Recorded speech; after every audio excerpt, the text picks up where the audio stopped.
So before, when we were talking about just a single random variable, we defined the expectation of that random variable.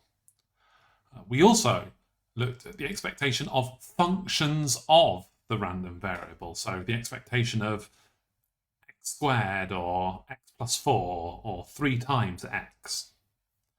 So we might also want to do similar things when we have two or even more than that random variables.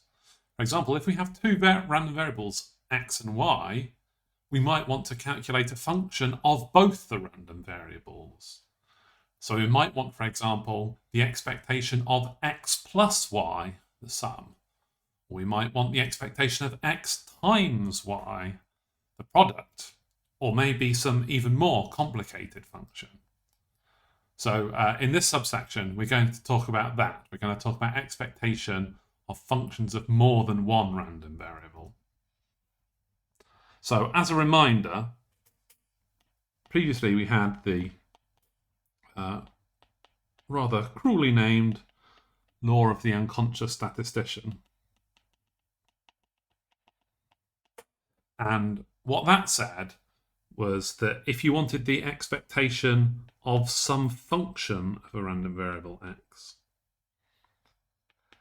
then you sum over all the values of x, you take the function of that x, and you multiply by the probability mass function.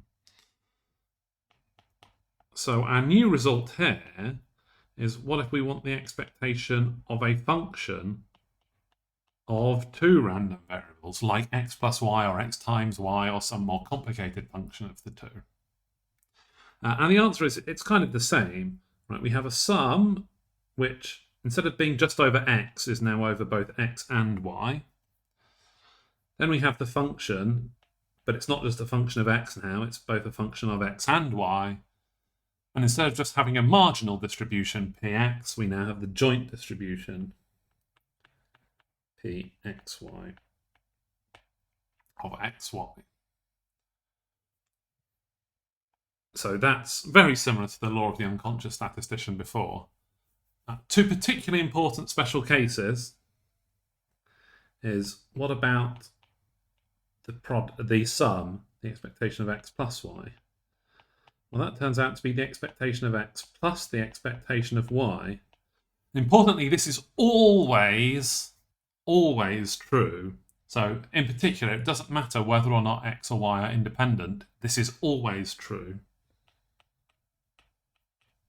regardless of whether x and y are independent or not.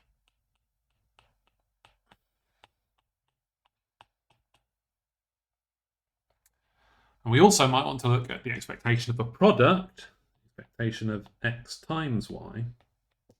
Now, this does depend on whether they're independent or not. It turns out the expectation of a product is the product of an expectation if x and y are independent.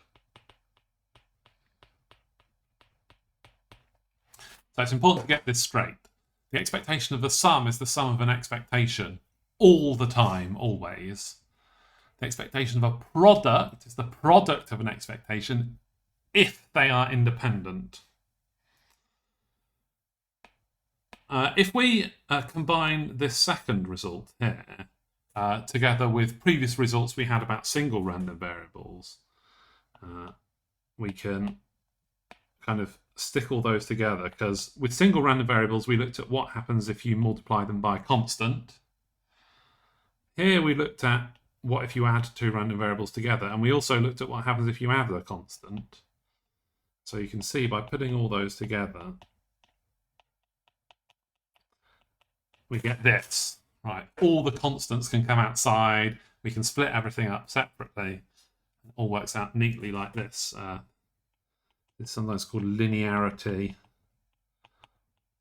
of expectation. Those of you who have been studying about vector spaces and things like that might recognize this as being basically the same thing as the definition of a linear map when you're talking about vectors.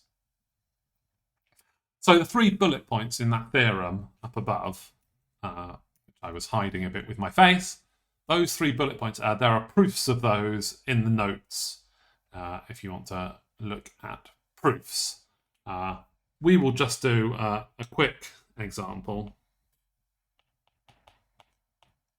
of how to use them. But in the next section, when we talk about covariance, we'll actually use these results a lot. So if you want more examples, skipping forward to the next subsection, 7.5, will give you more of those. But students answering questions on a problem sheet. And each question takes a random amount of time. Xi. With a common expectation, as in they all have the same expectation, mu. So what's the total length of time it takes the student to solve all 5 questions on the problem sheet? Well, that's the expected value of x1 plus x2 plus x3 plus x4 plus x5. But by this linearity of expectation result, this is equal to expected value of x1 plus expected value of x2, etc. So we can split up all the expectations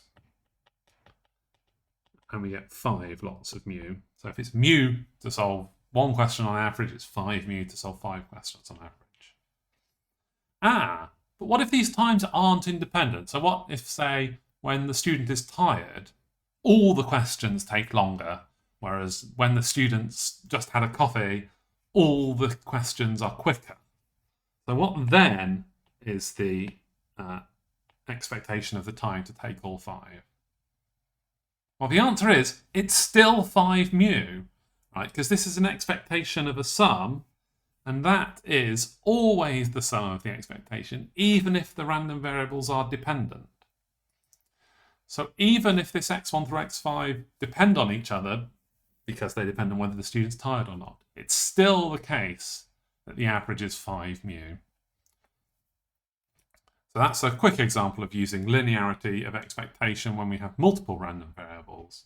But we'll have more details of this sort of thing in the next section when we talk about covariance.